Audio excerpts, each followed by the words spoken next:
Buenas internautas, bienvenidos a su podcast Hablemos de Linux. Bien, ya hemos hablado de varios mitos que hay con respecto al sistema operativo del que estamos hablando, que es GNU Linux. Ahora vamos a entrar un poco más en materia. Linux es un sistema operativo conformado por dos partes. El kernel, que se llama Linux, y el sistema operativo como tal, que se llama GNU. Por eso el nombre completo de Linux no sería sino GNU Linux. Lo que pasa es que mucha gente dice Linux, pero el término completo para PCs es GNU Linux. Existen sistemas operativos basados en Linux, en el kernel. Esos no son GNU, o sea, no tienen el sistema operativo GNU, sino que desde el mismo kernel se construyó el sistema operativo. Entre esos están varias, los que se utilizan en los teléfonos, como los Android, es un Linux, parte desde el kernel de Linux. Chrome OS también parte desde el kernel de Linux. Y los dispositivos que nosotros conocemos como routers y todo eso tienen su base en el kernel de Linux. Otra parte que tenemos que tener en cuenta es que GNU Linux apareció más o menos en octubre de 1991 y se construyó desde el procesador x86 de 32 bits llamado el 386. Desde ese procesador se construyó el kernel Linux y luego apareció GNU.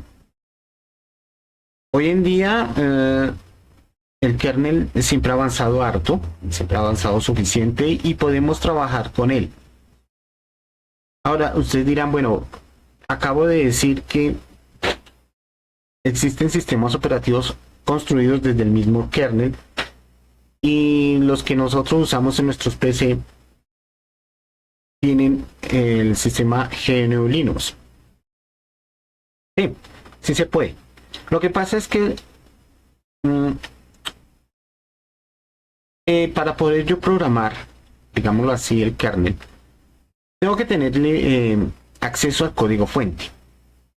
Cuando tú tienes, esa es la ventaja que tiene tanto GNU Linux como Linux.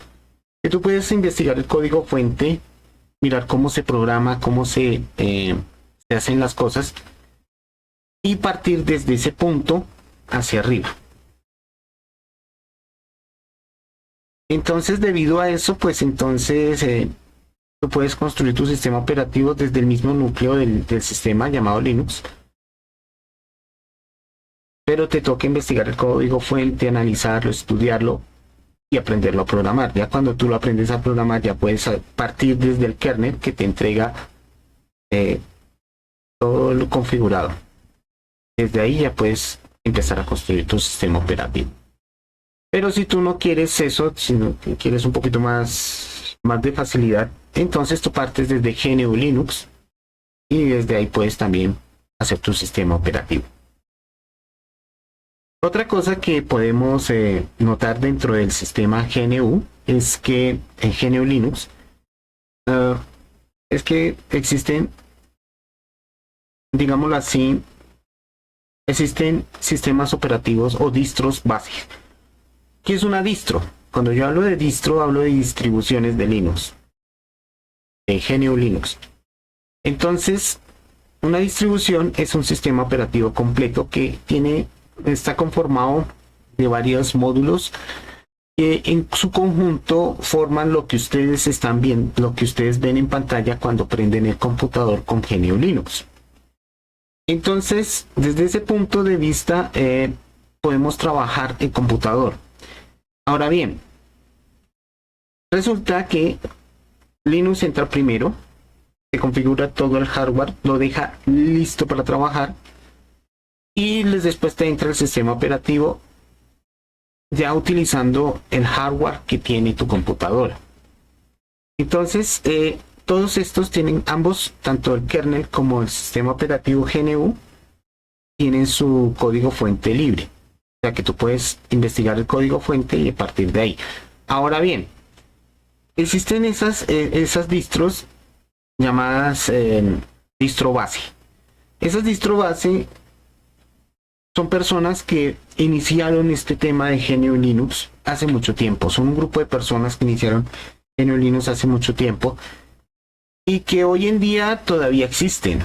Entonces, empecemos hablando de las distros bases. Las distros bases de GNU son OpenSUSE Linux, Red Hat, Debian, Arch Linux, Slackware. Pues a veces se me escapa alguna. No, esas son todas. Y de ahí salen las demás. ¿Y qué son las demás? Pues las demás son las demás distribuciones que parten desde alguna de esas bases y con esas se construye el sistema operativo. Entonces ahí aparecen, por ejemplo, Ubuntu, la base de Ubuntu es Debian. Oracle Linux parte desde Red Hat. Y Manjaro, su base es Arch Linux. Puppy Linux, su base es Slackware. Entonces, cada una de ellas tiene su forma de manejar la información. Por ejemplo, Arch Linux es un sistema operativo minimalista y aprovecha al máximo la capacidad de la memoria del equipo. Entonces, por ejemplo, si tú instalas Arch Linux de forma nativa, que es en modo texto, te va a ocupar apenas 780 megas. Pero si tú lo instalas con el escritorio como lo tengo yo, entonces te ocupa mínimo 1.2 gigas. Y aún así, 1.2 gigas es más que suficiente para empezar a trabajar.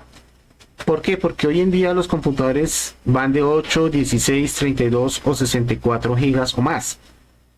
Y si tu sistema operativo ocupa 1.2 gigas, en el caso de Arch Linux, entonces tienes espacio de sobra para trabajar en tus programas y en tus archivos. Incluso con 8 gigas ya tú puedes trabajar en programas como por ejemplo este OBS Studio, puedes trabajar en fotografía como GIMP, puedes trabajar en animación y eso no te va a tragar memoria rápidamente. ¿Por qué? Porque todos los Linux, sin excepción, trabajan con memoria protegida, memoria RAM protegida. ¿Qué significa eso? Que cada programa, cada archivo ocupa un espacio específico en memoria RAM, no está desordenada. Entonces, cualquier cosa que ocurra, pues no te va a montarse en el sistema del kernel. Entonces, por esa razón, es que es tan eficiente y tan dinámico. Bien, entonces vamos a dejar el tema hasta ahí. Vamos a continuar en un próximo podcast. El tiempo se nos fue. Y este podcast está patrocinado por empresas AMPG.